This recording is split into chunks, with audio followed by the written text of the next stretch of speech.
بسم الله والحمد لله والصلاة والسلام على رسول الله. أيها الأحبة الكرام، السلام عليكم ورحمة الله تعالى وبركاته. نحن نلتقي بكم في برنامج والصلح خير، وفي حلقة جديدة ومتجددة من حلقات البرنامج. والصلح خير كلمتان لهما أثر عميق، وهما العلاج الأفضل الذي لا بديل لهما، استنادا دائما إلى القرآن الكريم والسنة النبوية الشريفة والسيرة العطرة. يكون البرنامج بكل القضايا التي نقترحها عليكم، وهي من الواقع والتي تشاهدونها معنا على مدار ساعة كاملة، وأيضا بفضل تدخلات وتوصيات فضيلة الدكتور السعيد بويزري، الرجل المصلح الذي يحاول إصلاح ذات البين من خلال هذا المباشر التي تبثه قناة القرآن الكريم الخامسة. نجدد التحية بكل من يتصل بنا من داخل وخارج الوطن، ومن يلتقطنا عبر الأقمار الاصطناعية. تحية طيبة للجالية المسلمة في المهجر، ولكم مني تحية المخرج يونس والفريق التقني العامل معه هذا المساء.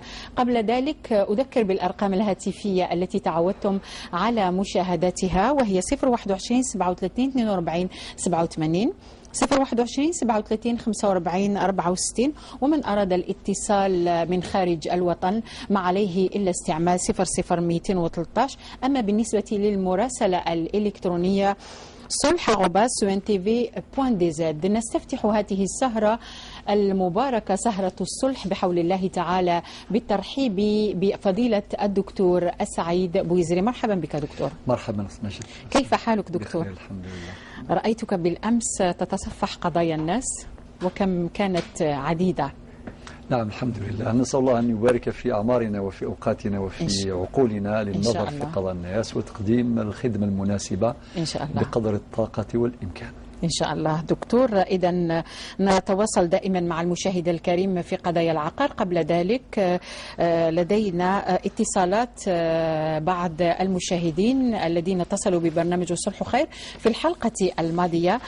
نعود ربما دكتور لاحظ معي إلى فاطمة الزهراء اللي طرحت قضية الرقية الشرعية، وكنت وعدتها بأنه الإجابة ستكون في برنامج هلا سألوا، لأن القضية هي قضية فقهية وفيها فتوى أيضا. تفضل دكتور. لك الفضل. بسم الله والحمد لله والصلاة والسلام على رسول الله. معاشر المشاهدين الكرام، السلام عليكم ورحمة الله وبركاته.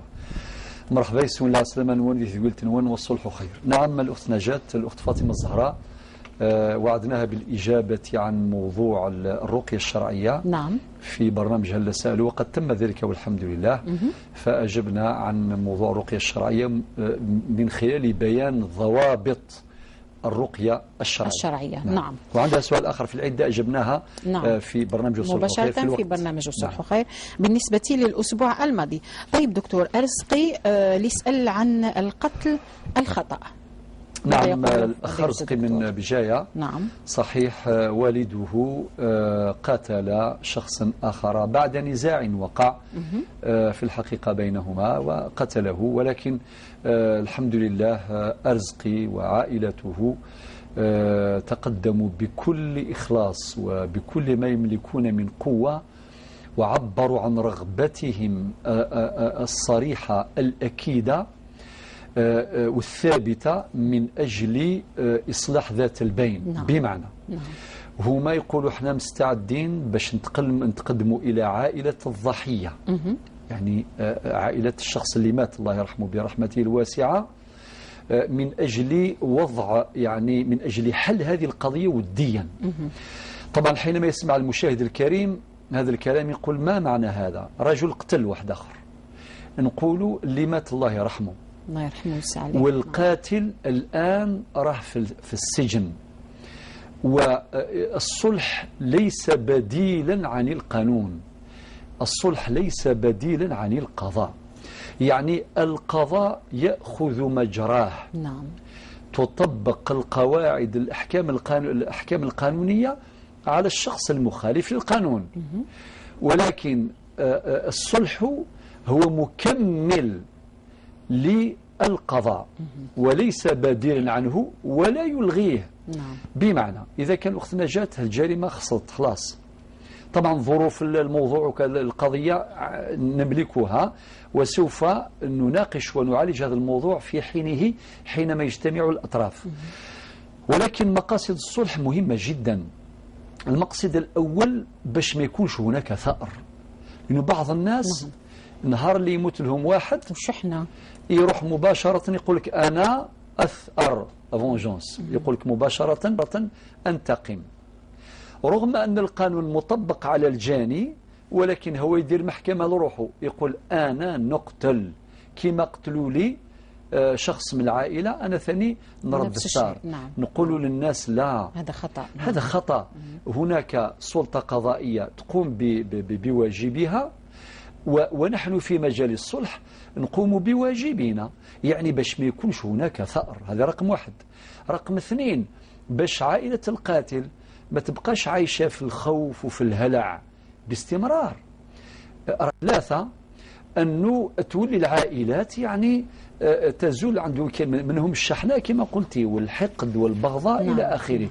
والقانون يأخذ مجراه. لذلك الأخ رزقي نيابة عن أسرته راهم مستعدين باش يقابلوا عائلة الضحية، وفيه جمعية الله يبارك جمعية إسعاد مع رجال الصلح اللي موجودين في المنطقة يمشيوا في هذا الإطار، ونتعاونوا معهم إن شاء الله تعالى من أجل الاتفاق على موعد معين يكون قريبا إن شاء الله تعالى لوضع النقاط على الحروف لإصلاح ذات البين. وجاءت هذه الرسالة أختنا جات لكل الناس، لأنه في قضايا كثيرة من هذا النوع للأسف الشديد نحاول إن شاء الله نتعاونوا مع رجال الصلح في بلادنا من أجل إصلاح ذات البين. وكما قلت فعلا والقرآن يقول والصلح خير. نعم دكتور. بالنسبة لي بجاي مجيد لطرح قضية العقار أيضا دكتور. نعم الأخ مجيد تواصلت معه والحمد لله، يعني أعطاني معلومات ومن خلال اللي سمعناها وكذلك اللي سمعتها عن طريق الهاتف، وهو أيضا يعلن عن رغبته وإرادته من أجل وضع حد للمشاكل التي يعيشها مع ولد خاوته. نعم. مشاكل كبار، وباباه الله يرحمه مات وخلى 7 هكتارات وثلاث حارات إلى آخره، احضرنا كامل المعطيات. واتفقت معه على الآتي، لأنه عملية الصلح الأخت نجاة كيف تتم؟ كي يجي واحد يرفع أمره إلى برنامج الصلح أو إلى المكتب مثلا، نقول له لازم الطرف الآخر الخصم لازم يرضى، يعطي الموافقة المبدئية، يعطي لاكور دو برانسيب ولا لا؟ نعم. طبعا هذه الموافقة المبدئية يعطيها للخصم نتاعو أو للوسيط. نعم. يكون وسيط الانترميديير، يقول له أنا قابل باش نجلس لمائدة الصلح، جلسة الصلح. وبعدين عندنا تقنيات. التقنية الأولى اللي نستخدموها في البداية نسمعوا لكل طرف على حدة، نسمعوا الطرف الأول يحكي لا فيرسيون تاعو، يحكي كاع واش يحب، يعطينا المعطيات. وبعدين نروحوا نسمعوا الطرف الثاني. نعم. إذا كان في طرف ثالث أو طرف رابع نسمعوا لهم واحد واحد، وتجتمع عندنا القواسم المشتركة من خلال اللقاءات اللي نديروها الفردية مع أطراف النزاع. تجتمع عندنا أول المعطيات لي دوني يكونوا عندنا. الأمر الثاني القواسم المشتركة بين هؤلاء الخصوم. أحيانا الخصوم ينساوا القواسم المشتركة وهي موجودة فيما بينهم. والفائدة الثالثة لا يدركونها برك. لا يدركونها. الفائدة الثالثة وهي مهمة جدا، أحيانا الحل نستخلصه من اقتراحاتهم. سبحان الله. نعم، بلا ما يفيقوا. كل واحد يعطي دي بروبوزيسيون. ولا بروبوزيسيون تاع الشخص هذا نقترحها على بذرة الخير اللي فيهم في هذا الحمد لله. وبعدين في الأخير احنا واش درنا في الحقيقة؟ أحيانا عملنا لا يتعدى هذه العملية. يعني نجمع اقتراحات الخصوم ونصوغها صياغة نهائية ويكون هو الحل الذي يرضي جميع الأطراف. يعني بمعنى آخر نشرك أطراف النزاع في الحل، لذلك الأخ مجيد الآن التزم باش يشوف عمه وكذا يكون وسيط إن شاء الله تعالى، يعطيو الموافقة نتاعهم إن شاء الله، نطمعوا في ذلك بإذن الله عز وجل، باش نعقدوا لقاء والصيف أمامنا إن شاء الله تعالى، نروحوا لهم.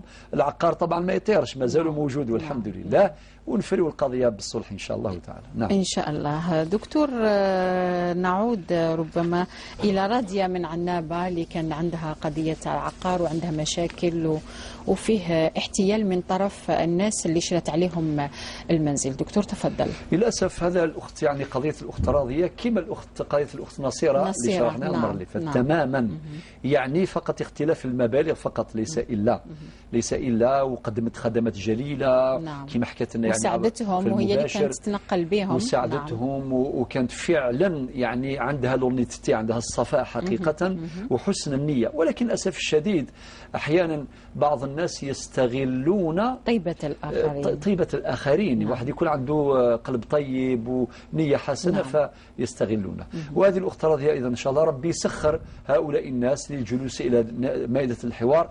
ونقول دائما لا يمكن أن نجلس إلى الصلح إلا إذا أعطى جميع الأطراف عطاوا الموافقة المبدئية. كي يعطوا الموافقة ما كان حتى مشكل، نروحوا لعنابة، نروحوا لوهران، نروحوا أي بلد، وطننا كبير والحمد لله هي قارة، ولكن نسأل الله عز وجل أن ييسر وأن يطوي لنا الأرض طيا إن شاء الله. يا دكتور شحال ملح الأدعية تاعك دكتور. الله يبارك فيك، نسأل الله القبول إن شاء الله. دكتور مسعود من فرنسا، مسكين يعني هذا الشخص اللي جملة من يعني السكنات اللي كان حب يشتريها ولكن بأت بالفشل في قضية عقار أيضا. دكتور تفضل. هو طبعا أمل الأخ مسعود من فرنسا وأمل الكثيرين يعني من المهاجرين مغتربين أنه يتحصلوا على سكنات في بلادهم. لذلك الحمد لله الشيء اللي قلته المرة اللي فاتت تأكد أنه فيه تسهيلات، فقط كنت أطالب بالوثيقة باش يعني نتكلم عليها في برنامج صلح وخير، يعني تصريحات نتاع وزير السكن وكذا، يعني عندي معلومات تؤكد إن شاء الله تعالى تقديم تسهيلات للمغتربين من أجل الحصول على سكنات هنا في البلد إن شاء الله في الجزائر، ولكن كوني لم أتحصل على الوثيقة لذلك نرجئ ذلك الأسبوع القادم، نتمنى أن تحصل على الوثيقة لنحكي جميع التفاصيل المتعلقة بهذه التسهيلات إن شاء الله. إذن دكتور، بالنسبة للمشاهد الكريم، هناك البريد العادي ليوصل لي برنامج والصلح خير من السيد رابح من قالمة وزهرة بوزريعة محمد سيدي بالعباس والمصورة لويزا. هاي درت له صيغي باش تشوفوا الرسائل إن شاء الله. بالنسبة لبرنامج والصلح خير في الأسبوع المقبل بحول الله تعالى سيحاول الدكتور الإجابة عن قضاياكم. إذن أعيد رابح قالما، زهرة بوزريعة، محمد من سيدي بالعباس. شكرا لويزا هي المصورة، شكرا جزيلا. إذن اليوم نحاول أن نكمل دكتور قضايا العقار، رانا في الجزء الثامن دكتور. نعم ما شاء الله. إذن قضايا العقار، وسنتحدث من خلال هذا الموضوع حول قضايا أخرى يطرحها عليكم برنامج والصلح خير ومع فضيلة الدكتور السعيد بويزري. إذن المقدمة ستكون ربما لفضيلة الدكتور سعيد بويزري، ولكن قبل ذلك دكتور، الحبوس أو الأوقاف هي أملاك موقوفة لوجه الله، أليس كذلك؟ سواء كانت أراضي، سكنات، محلات تجارية.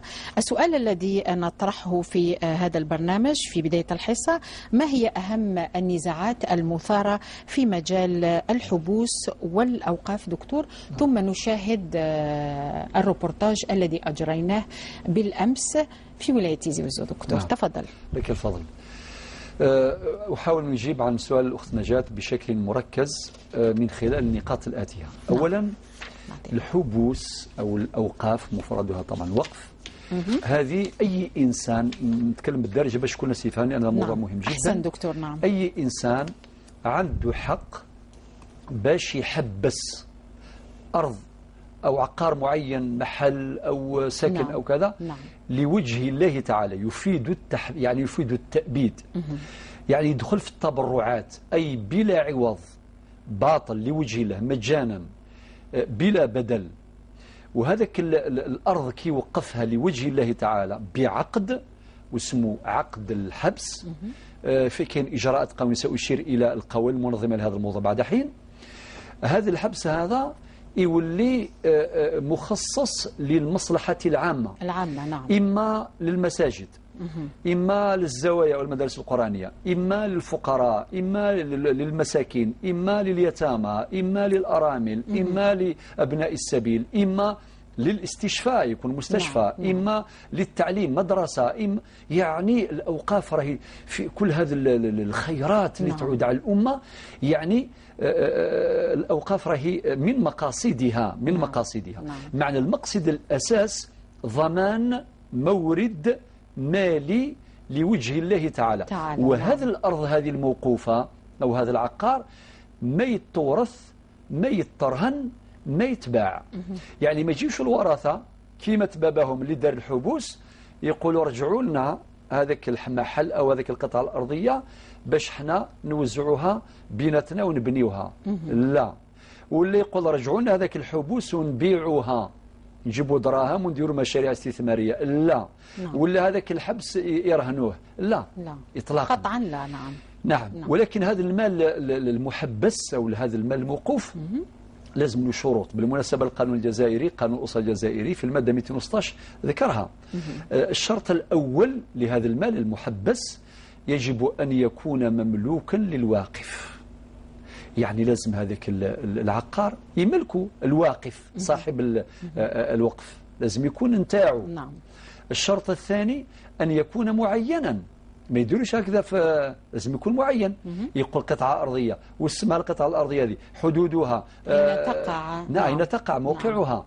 إذا كان محل تجاري كيف شحال الأمطار اللي عنده، إذا كان ساكن، وهكذا لازم يكون معين. هذا الشرط الثاني. الشرط الثالث أن يكون خاليا من أي نزاع. ما يلزمش يكون هذاك العقار في الليتيجارة في الخلاف معروض على مستوى المحاكم، ما كاش كيفه. لازم يكون خالي، لا يجب أن يكون خاليا من أي نزاع ولو كان مشاعا. هكذا تنص المادة 216 من قانون 84/11. نعم. طيب، فيه نقطة مهمة باش نبين لنا ريفيرونس، يعني الجانب القانوني. كاين قانون 84/11 يعني اللي هو قانون الأسرة الصادر في 9 يونيو جوان 1984 من المادة 213 إلى غاية المادة 220. يعني هذه المواد تحدث عن أحكام الحبوس أو الأوقاف في الكتاب الرابع تحت عنوان التبرعات. كاين الوصية، كاين الهبة، كاين الوقف، هكذا. وكاين المرجع الثاني اللي هو قانون صدر في 1991 يعني في 27 أفريل 1991. نعم. رقم 91/10. نعم. هذا قانون أيضا قانون خاص بالأوقاف، ولكن هذا القانون معدل ومتمم بالقانون رقم 01/07 المؤرخ في 22 جويلية 2001. هذا قانون معدل ومتمم لقانون 27 أفريل 1991 وتحدث عن استثمار هذه الأموال الوقفية عن طريق عقد المقاولة، عن طريق عقد المزارعة، عن طريق عقد المساقات. يعني أحكام قضائية، أحكام قانونية كثيرة. وكذلك هناك بعض المناشير والمذكرات والمراسلات الصادرة عن وزارة الشؤون الدينية والأوقاف. أذكر على سبيل المثال مذكرة رقم 35/1994 عن وزارة الشؤون الدينية، وكذلك منشور رقم 56 صدر في 1996 عن وزارة الشؤون الدينية، وكذلك مراسلة رقم 175 هذه المراسلة في 98 صادرة من وزارة الشؤون الدينية. وهناك بعض المناشير من وزارة الداخلية غرضها البحث، كيفية البحث عن الأوقاف. نعم. الآن أجيبك عن السؤال. كل هذه مقدمة طويلة شوية. نعم. أهم النزاعات، طبعا الأخت نجاة أعطت سؤال محوري مهم جدا. نزاعات كثيرة، من أهمها أذكرها دون شرح. النزاع الأول أن يكون مال، يكون وقف يكريه، وقف عام يكريه واحد في 1955 يكريه مثلا ب10,000 100 دينار. محل تجاري. نعم. يكريه ب100 دينار في 1955 مثلا. إلى غاية الآن 2014 ما زال يدفع 100 دينار. وسعره الآن ثمنه يسوى حوالي 20 مليون سنتيم شهريا. وهذاك اللي كرا الوقف هذاك ما يحبش يرفع القيمة نتاع الكراء. شفتي الخرجة؟ نعم. يخرج طريق كما يقولوا. نعم. يعني هي عجبة محل تجاري إذا كان سعره يسوى 100 دينار في 1955 درك أنا في 2014 ثم هذه الأموال راهي تروح للمستحقين. نعم. المستفيدين. نعم. يستفيدون نعم. منها نعم. أهل الحاجة لفعل الخير. نعم. نعم. ولكن هذاك يتعسف يقول لك لا كنت ندفع 100 دينار ندفع 100 دينار حتى الآن. لو كان واحد خاص كرالو لازم يرفع السمة ولا يخرجوا، أليس كذلك؟ نعم. هو بين عام وعام كان اللي يخرجوا الكرايين ولا نعم. لا. نعم يقول منذ 5 سنين كنت نكرلك محل تجاري في حضرة ولا في كاش بلاصة وجو خرجني. نعم. وظرك لازم ترفع السمة ولا نخرجك هكذا يقولوا. ولكن إذا كان حاجة نتاع ربي سبحانه في عقود في الباب في نعم. البداية. نعم. ولكن الأموال الوقفية بعض الناس يتعداوا على الأموال الوقفية بهذا الشكل. نعم. هذا نوع غريب جدا. هذا نزاع. نعم. يثار نزاع آخر. مال إذا كان أرض نتاع خاص شخص خاصة أرض خاصة لو كان واحد يتعدى عليه ب50 سنتيم يروح يقول له حبس وراك رايح ارجع البلاستيك. أما إذا كان أموال عقار أوقاف يجي واحد يدي 5 مترات والآخر يدي 100 متر والآخر يدي 200 متر يديوها بلا مقابل. وهناك قضايا الآن مرفوعة على مستوى المحاكم. هذا نزاع ثاني. النزاع الثالث بعض الناس يتخذون الأوقاف ذريعة لحرمان النساء من الميراث. أشرنا إليها فيما سبق. يدير حبس بتاريخ كذا وكذا 78 و72 وكذا وكذا يقول حبست هذا الأرض على والسكنات وكذا على نفسي، وإن كان الفقه المالكي له رأي معتبر في هذا الباب. نعم. ويقول اعتمادا على مذهب الإمام الأعظم أبي حنيفة النعمان وكذا يلقى لها الحل يعني. نعم. وبعدين يحبسها غير على الأبناء، يقول على أبنائي ويذكرهم فلان وفلان وفلان وأبنائهم يعني غير الذكور وأبناء أبنائهم غير الذكور ما تناسلوا وتسلسلوا يعني هكذا حتى نهاية الدنيا. والبنات؟ البنات محرومات. يا لطيف يا دكتور. شفتي كيفاه؟ شفتي الظلم؟ نزعل دكتور. زع في براحتك وحتى وزا ولا سارة راهم يزعفوا كامل. طيب باش نقول الناس يتقوا الله. نعم. المقصود الأوقاف ما جعلت لإلغاء أحكام المواريث. نعم دكتور.